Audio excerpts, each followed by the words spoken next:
Hello, everybody, and thank you so much for tuning in to the Boss Babes tonight. In case this is your first time joining us, so what we do is we take you to all of your favorite, charity events around the city, introduce you to some of your favorite athletes and some of the biggest names in Boston. And tonight we have really special guests that we're excited to introduce to you. But this is my first time back. And I have to say, it's really, really nice to be back in studio. I am so happy to have you back in studio, and I feel like I can't get rid of the Cape vibes. I walked in the studio today saying, you know what, guys, it feels like it's 70 out. I'm going to wear this Cape Cod outfit for the last time, but welcome back. I love you to death. She's now Mrs. Reed, officially. So I want to hear a little bit about your honeymoon, and then we're actually going to give you guys a behind-the-scene glimpse of her wedding. We have like a 40-second quick highlight for you, but let's talk about that honeymoon, girl. It was incredible. So waking up, we went to Puerto Rico, and waking up in the morning to the sound of ocean waves. My now husband, it's weird to say, I have to get used to saying it, but he laughs at me because at night, I would fall asleep to ocean sounds. And while we were there, we stayed at La Concha, and it was gorgeous. Literally, we opened up the window, and you could hear just the sound of the ocean. And so he looked at me at first. He was like, why do you have the ocean sounds on? We literally have the ocean right there. And I was like, no, babe, look. And I opened up the window, and he heard it. He was like, oh my gosh, it's real. These are actual ocean wave sounds. And it was just incredible. I mean, everyone was super friendly. It was a really great place to be. It's perfect. I still wake up in the morning and I'm like, oh, am I at La Concha? Are they going to bring me my, morning mimosa? Did you guys do any fun excursions there? Did you go swimming? What types of fun did you guys have while you were in Puerto Rico? So we did. We actually went to El Yunque Rainforest, and he was really sweet. He rented the same Mustang convertible, silver Mustang, that he had rented when we got engaged, which I loved. So he rented that for the rainforest. So we went through the rainforest in this convertible, which was really fun. There's a giant, waterfall when you get in there too. So he laughed at me because, of course, I had on my dress and my heels and my little Mrs. Reed hat, and I was so excited. And we get to it, and I was like, okay, let's go take pictures. And he was like, how are you getting up there? You're in heels, you're in a dress. How are you getting up there? You got up there. Tell me you got up there. I kicked off my heels, and I grabbed my hat, and I was like, okay, let's go. And he was like, you can't climb that. I'm like, I grew up on the beach. Yes, I can. And so I climbed it, and we took pictures, and he laughed at me. Can we see these? Great. If you guys want to see these photos, check out her Instagram, because she put tons of wedding and Instagram photos up there. They're absolutely beautiful and gorgeous. What were some of your favorite foods that you guys had? Did you try anything new, anything Latino related, since you were in Puerto Rico? So actually the best thing that I tried there, which is good for anyone that has a gluten intolerance at all, was Cuban sandwiches. So their things are different because I've learned that with my allergy, what I'm allergic to is the spray that they spray the crops down with. So that's what I can't have, what bothers my stomach. Well, there, everything is made differently. And the Cubans were so fresh that I could actually eat Cuban bread. We tried mofongo. So we had conch and conch, beef, and chicken. So we tried 3 different kinds of mofongo, which was incredible. That's a huge thing over there. Everything was so good. It really was. The food was just incredible everywhere we went. Well, welcome back. I'm happy to have you back in studio. We're going to roll this awesome 40-second tape because I know you guys have been hearing us talk about this wedding for months now, so let's do this.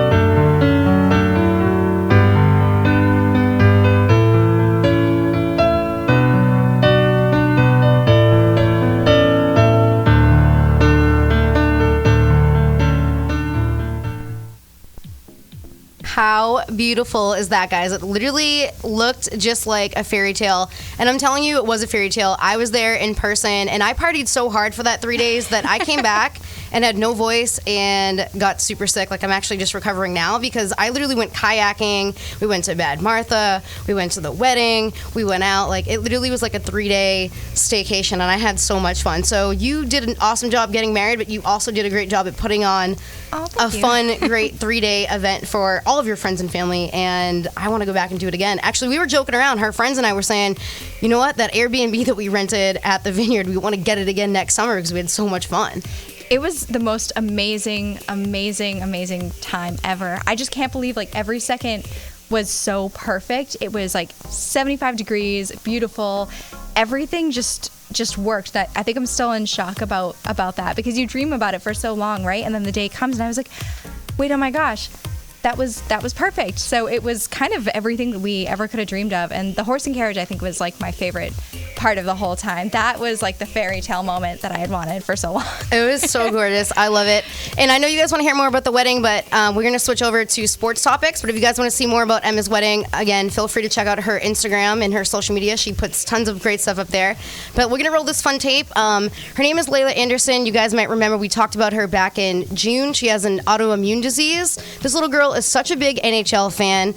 Obviously, you guys know the NHL season just kicked off. The St. Louis Blues just got their rings, and she actually got her very own ring hand delivered to her door. So we're gonna watch this fun reaction. Let's check this out.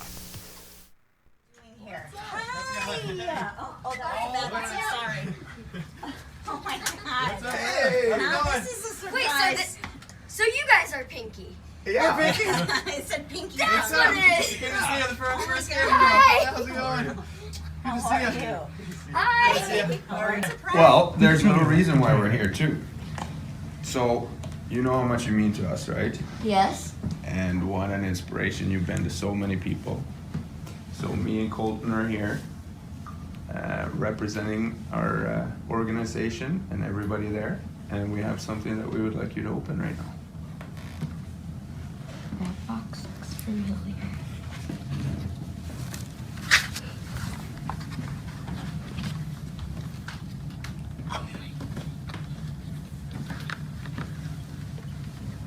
Oh my God.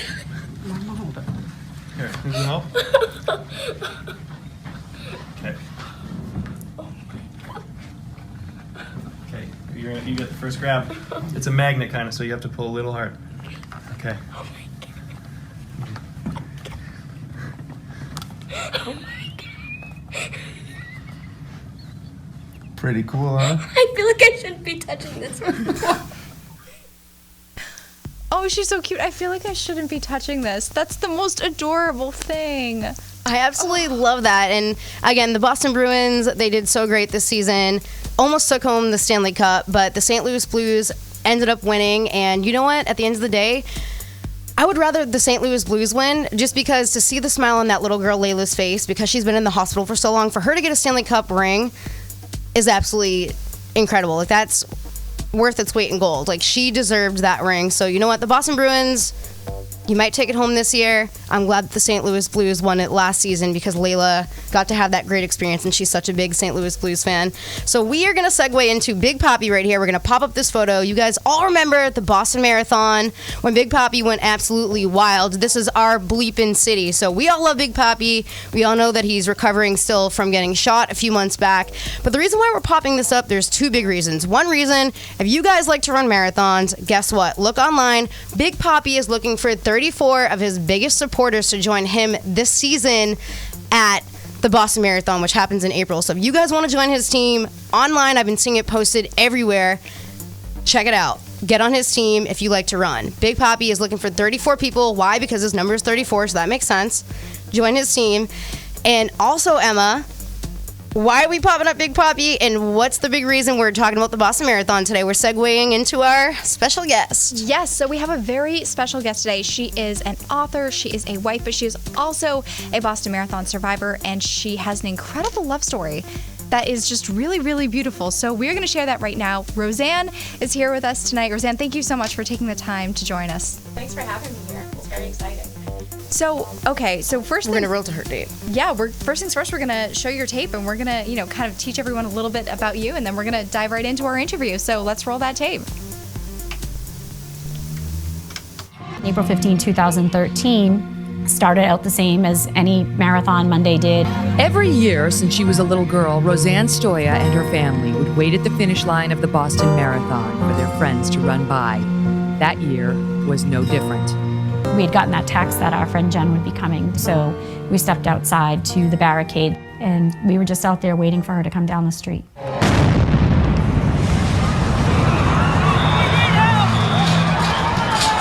I remember everything. I saw 2 flashes of white light at my feet and then landed on the sidewalk. And in my mind, I was like, if I don't get help soon, I'm gonna die.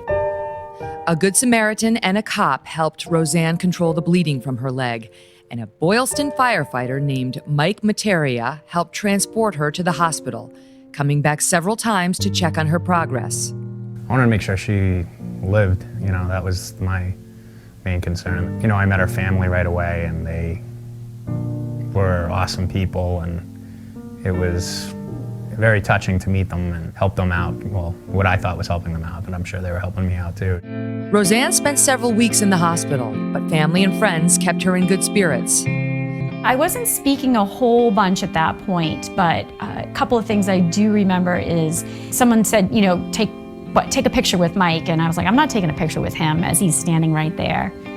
And then I think my mom mentioned something about how cute he was. Again, he was right there, and I was like, Mom, he's too young for me. But that was kind of the beginning of our relationship. Despite Roseann's meddling mother, Mike continued to visit her in the hospital, and after she was discharged, he would accompany her to rehab appointments. I think getting to know Roseann, I'm like, wow, she's a pretty cool person, good personality, fun person to look at fake legs with, And then I guess it evolved from there. And evolve it did. Mike and Roseann officially started dating 2 months after the attack. And last December, Mike proposed. I love it. Wedding planning went into full effect. Good boy. But Mike and Roseann have never lost sight of the bigger picture. I don't know that meeting me is worth losing a limb for, but it's been a crazy journey that from the first time I met Roseann, being with her there to watch her learn how to walk again.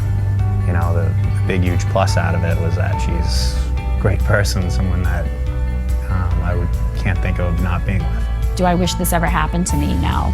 Do I wish it never happened to me, knowing the people that I know and have in my life now, especially with Mike? I can't answer that in another way of saying that I wish I had my leg back, because what I have now is so much more important than that.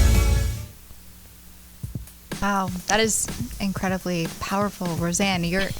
Your story is just unbelievable, and I can tell you that I do remember being there that day myself, and I just can't imagine from your experience having it go that way, but having something so beautiful come of it. It was a crazy day, but the way I look at it was one bad day for a lot of good, and since that day, there's been so many amazing things that have been presented to me or has happened, and I really can't imagine it any other way at this point. It's really incredible. So it's funny to me, though, that when you looked at your now husband, you weren't going to give him a second look. Oh, no. I mean, I was kind of thinking about other things, like what I was going to do with one leg. Of course, of course. How am I going to get through today, or, how am I going to get through all of this? But I'm sure my mother is watching if she figured out how to live stream. Hi, Mom. But she was very persistent with everything. And I think just when you get to spend time with someone and get to know who they really are, things open up. And at that point in time, that's really kind of what we were going through.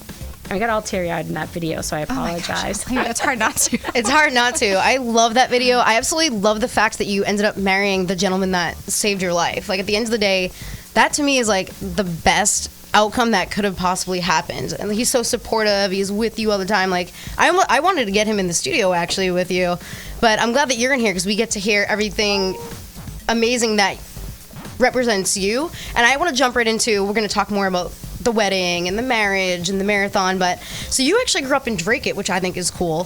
So Roseann grew up in Drake. She went to public school here for a little bit, but also went to Notre Dame. She's very close to her sister, but she was telling me earlier that they're kind of like complete opposites. And as a kid, what I love is that she played softball and was pretty sporty. Can you talk to me about like your family life, like growing up in the area? Like, what were some of your favorite restaurants that you guys went to, or like playing sports? What did you guys like to watch? Sure. As a family? Well, growing up in Dracut, it was very rural back then. It was a lot of cow farms, farmland, and there was a farmer like kind of in our backyard, so to say, and we would sneak over there and run through their fields and try to touch the cows, which never happened. But I grew up in the time of when you could go outside and play and just be gone all day and then come home when the streetlights came on. So, my sister and I would just kind of run around the neighborhood and hang out with our neighbors and have a lot of fun. And she's a year older than me. We're 14 months apart, but we're super close. And as kids, we'd fight and argue, and I think I told you, Brittany, that, The steamrolling, I want to hear the story. Roseann made me laugh. when we were super young, probably like 5 and 6 or so, we had to share the same room and we shared the same bed. And, she would steamroll me right off of it I'd lose every single time. Like and I wouldn't give up. And that's just part of my personality where I'm pretty stubborn. So I'd try and try and try again, but I don't think I've ever won that. Who would steal the covers the most? She would steal the covers and kick you off the bed, or what? We didn't fight over the covers so much, but, I'm sure she would win. That's really cute. I grew up with a brother and sister too, and my sister and I actually shared a room, but we didn't share the same bed. But her and I would always like fight over. She would sneak into my room and grab clothes, and I'd be like, "Mom, Brooke's wearing my stuff. She's stretching out my T-shirt. Get it back. I need to move out." So that was I get like the whole sibling rivalry thing, but it's all fun and games. As far as the marathon goes, I love the fact that your dad was very sporty. You spoke about that. Your neighbor actually ran the marathon, and it was a tradition for you guys for years to go to the Sox game and then also go to the marathon, which is why you happened to be there the day of the bombing. So can you talk to us about your tradition and how that sort of led up to the tragedy a little bit? Sure. So, growing up in our house, we would watch sports, and with my dad, we'd watch all of them. We'd watch the Bruins, the Celtics, the Red Sox, the Patriots. We'd watch boxing. It was something that we had a bond with doing and watching. And then we got into this habit of going in to see the Red Sox play. And back when we would go when we were kids, the game would get out at the same time as when most of the runners were coming into Boston. It was timed a little differently than it is now. So we would go to Kenmore Square and we'd try to see if we could catch this woman who lived next door to us, Linda. We'd try to catch her coming into the city. And obviously, again, back then, we didn't have cell phones that had the app that would say, okay, she's, so many miles away, or she'll, be there in 20 minutes. And so sometimes we would see her and sometimes we wouldn't. But I always had that personality that really wanted to be where the fun was and where the energy was. And it transferred going from with my father to going with my friends and going into the game and then watching the marathon. I mean, in and around our group of friends, even if they were just an acquaintance, you knew you would see them on Boylston Street at Forum, or before that it was Vox, and we would always be there. So, I mean, I think I almost got myself fired one time. I had started a new job, and You skipped out of work to go to the marathon? Yeah, I did, as a matter of fact. I love you. I had no idea that, I was working for a development that we were doing out in Worcester, and I'm like, there's no way on Patriots Day that the owner is going to come out to the office on Marathon Monday. And I took the day off, and then I had my staff people where they're texting me. They're like, oh my God, Tom just came in. And I was like, oh my God, they're like, we covered for you. I'm like, oh, thank God. So, there you go. Yes, I've been a diehard marathon attendee. Not that I've ever run it. I'll clear that up right now. You should get on Big Poppy's team. Hit him up. Yeah, Hit up Big Poppy. I don't know. I think I need a couple of years to start training for that. So, but it was something that I always did. I lived in California for a few years. I'd come home for the marathon. I lived in Florida for some time. I'd come home for the marathon. It was one of those things I did not want to miss. Well, I think that's awesome that you guys have that tradition, especially as a family. And we see your comments, guys. Thank you guys so much for tuning in today. If you guys have any comments or questions for Roseann, of course, feel free to ask. A lot of people are saying, great show. Roseann makes everyone laugh. Is this your friend, Suzanne Romano Romovos? Yes. Sorry if I butchered your name, Hi, Suzanne. Brian Pitcher said, whatever you live through, it makes you even stronger, right on. So a lot of people are sending some great positivity on here. That's great. They love watching this episode. I'm going to have Emma actually cut in and talk a little bit more about the marathon day itself for a few minutes. And then we will probably cut to a commercial break. So we'll talk a little bit about that tragic day. Give as much information or as little information as you want and sort of how you feel. Okay. So, I mean, I'll say I do personally remember that day very well. A good friend of mine had asked me to go to the marathon, and we had some friends that were, going to be close by the finish. So she was like, call out of work. And I said, no, I really had to go because my boss was like, Emma, if you're not here, like, you're fired. Like, you need to show up. So I do remember going in, and then all of a sudden we had all sorts of people inside, and everyone was leaving their tables, and we were confused. And, we had a bunch of TVs, and I remember kind of glancing up, and I thought, well, that just can't be here. Where is that happening? Why is everybody so confused? It can't be Boston. It can't be us. And it just took me a while, and I remember at the time I was trying to get in touch with my now husband because he had run to pick something up at Back Bay Hardware and then went back to Fenway because that was where he was working at the time. And I didn't hear from him, couldn't get in touch with him. He couldn't get in touch with me. And all of a sudden at the end of the day, I was so nervous. I hadn't heard anything. He showed up and he was standing outside of the restaurant and he was waiting, as I was waitressing at the time, to walk me back home. And I remember walking home and it was just so somber. And it was so quiet, and the moment that we saw each other, he just looked at me, and it was the very first time that he said, I love you, was looking at me right outside of that restaurant, and it was about a month and a half that we'd been dating at that time, and it was weird, because normally for any other guy in the world, I'd say that's way too soon, but for him, no, it was just definitely the right moment. But to hear a story of somebody that really and truly met the love of their life that day. Roseann was at the finish line is the most beautiful thing happened. To me.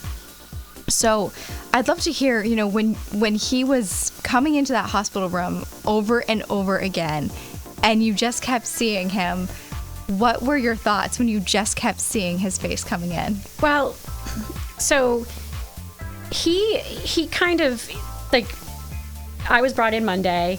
I was kept in a coma, sedated coma until Tuesday evening to make sure that I was going to survive. And so when he dropped me off, he had to go back to work. And then after going back to work the next day, he got out and he came to the hospital, to Mass General, to see if I had survived, and just found that information out and was, happy to know that. And then that was Tuesday. On Wednesday, he went back to the hospital and met my family and my friends. So, they started all doing the Googling and the Facebook. Oh, the checking. Facebook creeping. Yeah, all that good stuff. And then I think that Thursday is when he first came to the room with a bunch of the other guys from the firehouse, because they all had something to do with me surviving for the most part. And so I remember him being in the doorway, and then I kind of remember my mom being, this driving force. She's a force to be reckoned with. She's out of control, but whatever. And so then I moved to the rehab hospital, to Spalding Rehab, and he would show up. But it wasn't just like him, because there were always guests, like friends coming by, and it was always a constant flow of people. He has something to do with the book Perfect Strangers? Because I want to talk about that after the commercial break. He does. I mean, we're all kind of in there, because so many people helped me that day, which I'm so thankful for. But I really, with the three people, Shore, Shayna, and Mike, they're kind of this group of perfect little strangers that came into my life, and that we've just got this bond that we've really woven and have connected, and obviously with Mike a little bit more than that. So it was just a very interesting scenario. But he would pop up and he would always be just kind of quiet in the background, kind of observing, and but we never really had a moment in the hospital to really get to know each other. It was when I got out of the hospital that he said his schedule's different and he could take me to doctor's appointments and different things like that. So I initially signed him right up to go to the prosthetist to help me, figure out who to go to get a leg. So, I mean, it's not like I've ever gone leg shopping before, right? It's not something someone thinks that they'd have to do, right? No. And I didn't know where to start. So I figured having 2 people there would help. And then after the first visit, I was like, well, now you know what happened at this visit. Now you have to come with me to all the other visits. So, and then there were little things that I kind of... Did you sneak in some dates here and there? Because I know you guys at this point had to have gone on a date. We went a little lunch date or something? We would do lunches. Was he dropping the flirting while you guys were going shopping for the legs and stuff and talking about the hospitals? He must have been flirting at some point. He's a very quiet, shy guy. Hence, you don't see him here at all today. For him, he's working. So, but he doesn't like any sort of public acknowledgement or the limelight or any of that. So, he was just he's a gentleman, and he was very nice and sweet, but he'd always do little things. I'd get little notes, or when I did get my prosthetic, he would leave M&Ms in it if I didn't have it on, or an orange. I'd find random things in my leg. So he's got a funny sense of humor. It almost sounds like he's like your soulmate guardian angel. He just pops up and he's there when you need him to be there. I think this story and this love story is so amazing. Thank you. Soulmate guardian angel. And I have a lot of Mike. single girlfriends in my life that they know how I met my husband, and I don't recommend it. I don't recommend losing a leg, but I have no patience when someone whines and says they don't have a boyfriend or can't find a boyfriend. And I'm like, well, look at what I had to do. So things just happen the way that they're meant to be. As crazy as it is, it's insane that out of something so so awful and so difficult, you could have something so beautiful come from it. I honestly don't think about really that bad day. I don't. To find someone that can make you do that, unbelievable. That's so wonderful. He's a good guy. Oh, I got Roseann, lucky. We love this. Well, you guys are incredible. We're going to actually cut to a quick commercial break, and when we come back, we're going to have some funny sports stories, and we're going to talk all about Roseann's book, and we're going to cut to our Patriots Sweet Feet for Strikes video. Oh, yes, that's right. We have a big charity event coming up. Stay tuned. Woo. Stick with us. At Bad Martha, we believe in 3 things: great beer, getting bad, and doing good. Every sip of our premium craft beer is a reminder that there's a paradise out there where you can kick off your boat shoes, let your hair down, and leave it all behind. That paradise is Martha's Vineyard. And while there's a bit of bad in every drop of beer we brew, there's also a whole lot of good that comes with every bottle we sell. That's because Bad Martha is built on a simple idea: community first. We're proud of our beer, but we're even more proud of the island that inspired it. We hope you enjoy both just as much as we do, and look forward to continuing the tradition in Falmouth at our new location opening summer of 2019. Bad Martha. Get bad, do good. Herd Restaurant, conveniently located here in Metro Square, features locally sourced, delicious meals created by a multi-talented chef. Herd satisfies even the most discerning palate. We love to welcome you to come to Herd so you may eat, drink, and spend time together. Watch for specials on our Facebook, Instagram, and Twitter feeds at Herd on Main, and come visit soon.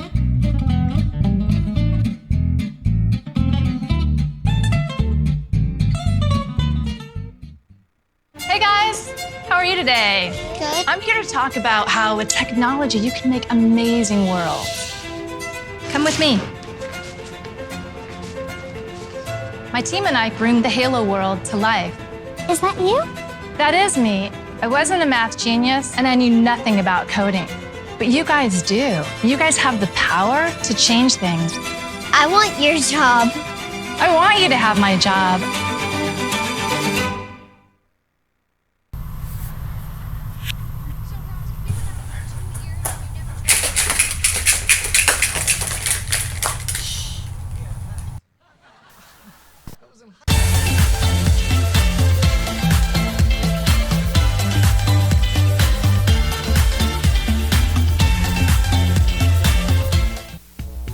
Hey everybody, welcome back to the Boss Babes. Thank you so much for sticking with us tonight. So quick note, actually, I noticed we had that Bad Martha commercial up, one of our sponsors. Thank you so much, Bad Martha. We did talk about their new location coming summer of 2019, and it's here. So new location actually did open up, and we are working on getting that updated for you. It is in Falmouth. They are open at noon every single day, so you can go on in, and they do have pizza at this location, which is great. I may or may may not have been eating some today. So, new update. We will be updating that commercial soon. Well, thank you to all of our sponsors, and I actually want to check out Bad Martha this weekend. So if anybody's around Falmouth, go check out Bad Martha. I think she's dropping hints that she wants me to try to see if we can get us a table this weekend. Yeah, I actually already texted her and our friends earlier. I was like, I want to go to Bad Martha, so let's see who's around the Cape this weekend, because it's probably one of the last nice warm weekends to go to the Cape and do something fun like that. But we're going to talk about some funny sports stories. So I'm calling this little segment, we're going to do it every once in a while, it's going to be called Sports Funnies. So we're going to pop up this cute little photo. It has Rob Gronkowski on it. It also, I think, has David Ortiz. Yep. So this little quick segment is going to be called Sports Funnies, and I want to pop up a photo right now. I don't know which one's going to show up, so I'm going to wait for it to pop up, and then I'll talk about it. But we have two funny stories. I actually did a poll on Facebook a few weeks ago, and I said, hey, guys, if you have any funny sports stories, send them my way, because I want to talk about them on our show. So this funny story is actually from Dave McGrath, and he told me that back in the early 90s, he actually showed up, get this, to New York with the Red Sox hat. As you guys know, you wearing a Red Sox, anything Red Sox in New York, you're going to get a tomato thrown at you. If you're lucky. If you're lucky, at the very least, you might have some water dumped on you. You're going to have people hissing at you. But this guy decided to show up, take a funny photo where it said Yankees around him, and I guess people were like booing him and stuff. So I wanted to show that up there because I thought it was super funny that he's in New York doing this with the Red Sox hat and people were booing him. This other photo is actually of a local photographer. So his name is Robbie Trottier. Robbie, we love you. So look at this guy. He's super handsome, super cute. He's rocking a Red Sox t-shirt and a Red Sox hat. So back in the day, I think you guys remember Johnny Damon. He used to play for the Red Sox way back in the day. But apparently Robbie used to dress up like this, go to bars and go to different restaurants, and people used to think that he was freaking Johnny Damon, and they would want to take photos and get autographs from him. So those are two sports funnies that I wanted to show to you guys. If you guys have any upcoming funny sports stories, whether it be photos or something cool that just recently happened at a Patriots game or something that happened back in the day, please feel free to DM me or Emma. I would love to share some of your sports funnies when we get the chance to do so. But we're going to hop into some charities, and Emma, take it away. Okay, so first of all, yes, we want to see our bloopers. Please send them all our way because we think that these things are just great, and they keep it smiling, which is the name of the game over here. But we actually, keeping a smile on our face, we went to a really cool event, Sweet Feet for Strikes. I know many of you will recognize that name, but we wound up going to King's in this very special charity bowling event, which featured many New England Patriots. Who, you ask? Well, we're about to show you. We're going to roll that video and take you behind the scenes of this awesome charity event that we covered. Check it out.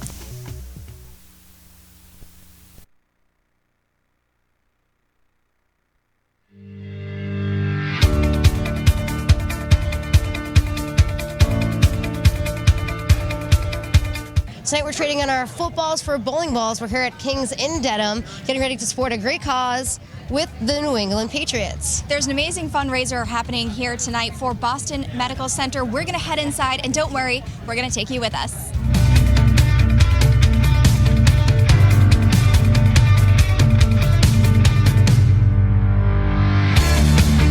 So let's talk about tonight's event with Boston Medical Center. You guys are doing a lot of work year-round to help support local charities, but can we talk about why tonight specifically is so important? It's an awesome event. We get to raise a lot of money for a great cause, help those children who are in need, who can't, pay for those hospital bills and get the care that they need. And it's just awesome. My teammates show up, a lot of fans show up, raise a lot of money. Anytime my wife and I get a chance to go to the hospital and see those kids and their families, it really puts life in perspective. They put smiles on their faces when they're going through hard times, and we complain about little things, little bumps and bruises and things like that, and these kids are fighting for their lives and they're still able to smile. So, anything we can do to help them is important.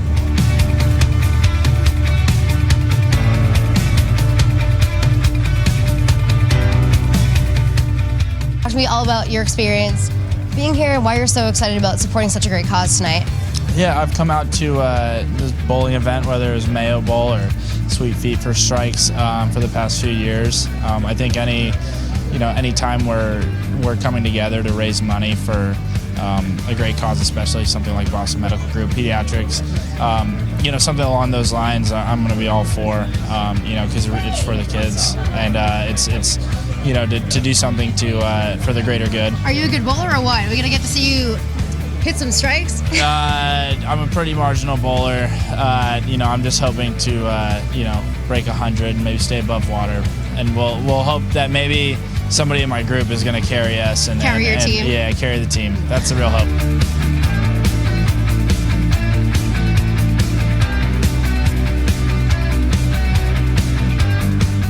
We're here tonight for Sweet Feet for Strikes. Now, are you guys good bowlers? Are you going to carry the team out there, or?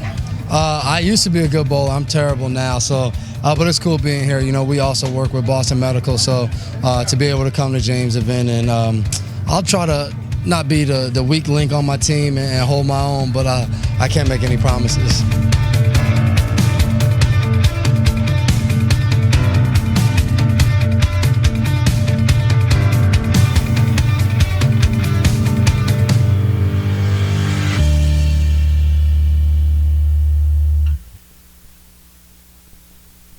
That was such a fun night, and always like a really good time. Whenever you get somebody like that out there, I mean, we're talking to Sweet Feet, we're talking to the Cordy brothers.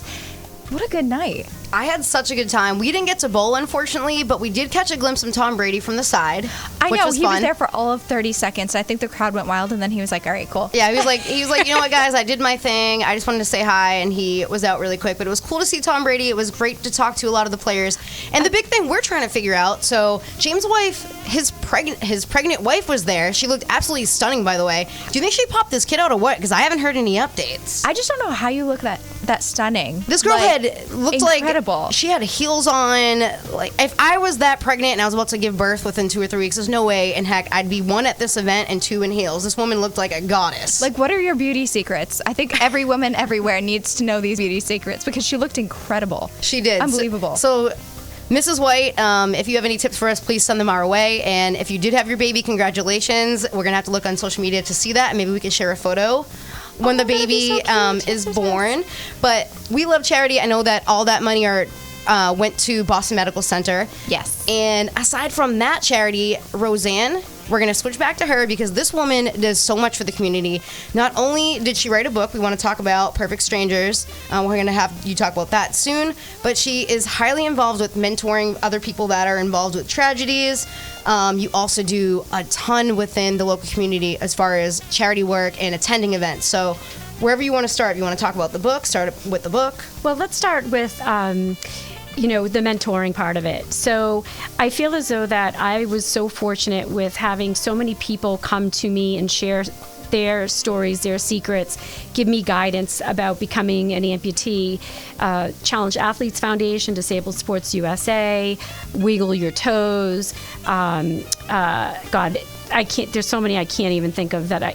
Semper Fi America's Fund, and all of these people who are amputees came to us because it was such a media situation that they were there to help us. And I think all the time about what if I was just some person that wasn't part of such a high media event that I'm becoming amputated. No one's knocking on my door to help me. No one's going to knock on the door and say, hey, Challenge Athletes, we have a grant that you can get a prosthesis or a specialized wheelchair or lessons to do something that you may have done before or want to do in the future. And so I really like to be able to go and talk to people and help them kind of know that there is assistance out there. You have to be your own advocate, and you have to find this stuff. But if I can help them and point them in some direction, that's great. And I just did a public speaking event on Saturday, and it was for a 5-year reunion at the Mass College of Physics and Health, and out at UMass in Worcester. And one of the therapists came up to me afterwards, and she said she's working with a woman who is contemplating whether or not amputating her leg because she's got cancer really bad. And so I shared with her that it's important that maybe if she's contemplating being amputated, to find a prosthetist now and have that prosthetist meet with the doctor in advance before anything happens. And then they can discuss the good thing about that. And she said that's a great idea. So anything that I can share is really important because we had so many people sharing with us that if I can help someone, I'm doing what I think I should be doing at this point in time from what happened. So, which going into that, there are so many charities out there in this world for so many good charities, reasons. I mean, obviously the reasons are awful, but there's so many good people out there doing things. And I know from a lot of the survivors after the bombing started a lot of their own charities. The Nortons have one, Heather Abbott has one, the Richards have one, and I didn't want to fight, because I didn't want to be drawing from the same pool of people and asking the same people for money all the time. So I really like to try to help out the other charities as much as I can, somehow, somewhere, some way, whether it's showing up, whether it's sharing it on Facebook, having friends go to it, giving a bib. The Heather Abbott Foundation, over the last couple of years, I've gotten a bib from the marathon, and so then I've had different people that I've given it to and told them that they can have my bib, but they would need to run for the Heather Abbott Foundation. So, I really think it's important. There's so many good charities out there, but they also need people to support them. And instead of competing with them, that's what I really like to do, is to be able to participate, to help them somehow, somewhere, some way. Needs is another organization which that has a fundraiser coming up soon in about 2 weeks for world-class service dogs. They do their training of their dogs is unbelievable. Not only do they help people out, but with the dogs, but they also have the dogs trained within the prison system. And so the inmates are the ones that train the dogs. So they're kind of giving back in that sense too, because it helps the inmates really kind of find a purpose. And helps give them sort of some therapy and a purpose while being incarcerated. Wow. So, and then there's the Lindsay Lou Foundation that has a 5K this coming Saturday. And I'm hoping to walk it, but depending on the weather, we'll see.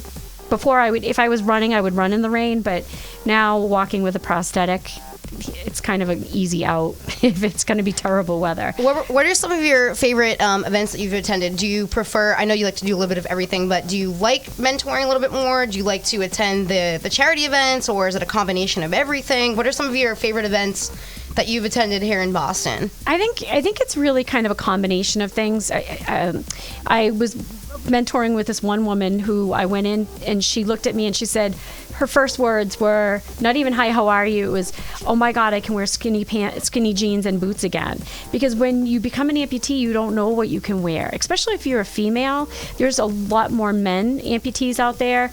I mean, men tend to be a little bit more crazier than us, I think. So they do lose their limbs a little bit more than we do. But to know like what you can wear or can't wear, or what type of boots you can wear, I think seeing that look on her face when I walked in with wearing that outfit and her going, "Oh my God, I can do this too," it just gave me such a good feeling knowing that I was helping her. And then the charity events, different ones, just truly amazing. God, there's not one that's better than the other, but I will say a lot of times I do like the charities that are related to little kids. And growing up in Dracut, there's a family in Dracut that lost a little boy to a heart issue, and his brother had it, but they were able to catch the younger brother because of Joseph dying, and it's the Joseph Middlemiss Big Heart charity. And last weekend they had a 5K in Dracut, and it's the superhero 5K, and to see little kids all dressed up in their costumes, and they had little races for the kids, and to see them try to run it was, it might have been so many yards or whatever, but they put their heart into it, and they were just trying to get as far as they could and win it. And I don't know, just bringing the kids together, I think that's super special. So that is so sweet. Yeah. I love hearing all these uplifting stories. Doesn't it give you the chills when you hear about all these like happy, sweet things going on in the world? There's so many, and they need support. And I love hearing, like we spoke about it multiple times already, but having something from such a tragic tragedy like the marathon bombing, like 9/11, like all these catastrophic events that happen, but there's so many great things that come after when everybody starts forming together as a community. It's great to see that, and that's why we like to have people like you in studio to talk about these great things, because there is light at the end of the tunnel. There is, and we have choices in life. I could have made the choice to sit on the couch and not do anything. I could have said, this is my life and it's gonna suck, and that's gonna be the attitude I'm gonna have. But number one, that wasn't me before, and it's definitely not me now. I mean, I do have my days where I hate it. You know, trying to put shoes on, can't do it. Some, you know, depending on the shoe, but you figure out a way. And I had a good life before, and I want to continue that good life. And if I can do that and help someone else out along the way, I'm doing what I'm meant to do. I love all the positivity, and I don't mean to rush you, but I know we're running out of time. We have about 5 or 6 minutes left, so I'd like to hear you really quickly talk about your book, Perfect Strangers. Sort of give us like a quick synopsis. I want a little bit of some background story about like you and your husband, where you guys like to go out to dinner, what you like to make for him for dinner. So a little bit about your book, and then a little bit about like your home life, so people can get some like fun, candid stuff. And then Emma's gonna wrap up the show with some positive pop. Okay, so the book, in short, it is about not just me, but Shayna Shores and Mike, my 3 first responders, those 3 specifically, who we were before, how we all came together that day, and then where we are now. And I found it a page turner because I didn't know Shores' side of the story or Shayna's side of the story or Mike's for the most part. It's really a page turner, and it reads really well. I'm not a good reader at all. And when I was proofing it with the ghostwriter, I would read it from page 1 to the end within a day. She really captured our voices very well and our personalities throughout it. And my mom is a main character in there. And if you read it, that is really who she is. I did not make her up. She's a piece of work. Sorry, Mom. As she says, crazy sells, but I didn't have to make her crazy. She came that way. I might have to read this book. It sounds interesting. And then for me and Mike, first off, he does most of the cooking because he is a good cook. Being at the firehouse, he has to cook every so often for 8 of them. So the first time that he made dinner for us, he made so much food. I'm like, who else is coming to dinner? And he's like, I don't know how to make it just for 2. So, and then we have 2 dogs that we spend a lot of time with. When we were getting the first one, I said to Mike, what would we name him? And he goes, Sal. And I said, why Sal? And like, you said that so fast, like you knew. And he goes, when I say to my buddies and they call up and say, hey, what are you doing? He goes, I want to be able to say, I'm just having a beer with Sal watching the football game. So then we got the second one, and his name is Lou. So it's Sal, Mike, and Lou having pizza, watching football, and having a beer. Oh my God, that's so sweet. Yeah. That is adorable. I love that. And I'm sure you enjoy all of those happy moments when you guys are just, there as a family. And we do. You can actually see Sal smiling when we're all home together, which is amazing. It's so funny. That. But yes. Oh, well, that's kind of going to segue into our positive pop for the day, because if there is one thing that I had been told many, many times by a ton of people before the wedding, it was enjoy the moment. Be in the moment. And there were a lot of times where you can see, even in the video, that I'm just standing there being in the moment and just enjoying it. And I'll tell you, from that day forward, I've never been a person to be calm, to be relaxed, and to sit in the moment. But from that time, from the wedding day, I did that, practiced it all through the honeymoon, and I practice it quite a bit now, or at least I'm trying to hang on to that idea, and I recommend it to everybody. Be in the moment. Take a breath. Life is going to fly by, and before you know it, you're just going to wake up and realize, wow, it's been so much time, so many things have changed, so many things have happened. So just enjoy the beauty, enjoy the moment, and that is my recommendation to all of you out there. So thank you so much for hearing about, everything that we've been doing lately, and I hope you guys all enjoy the rest of your evening. Thank you so much for tuning in to the Boss Babes. And make sure you guys feel free to follow Roseann on social media. She does a lot of great, incredible things, obviously within the community 24/7. So follow her on social media, follow the Boss Babes on social media, and we hope to see you guys on our next show, October 21st. Love you guys.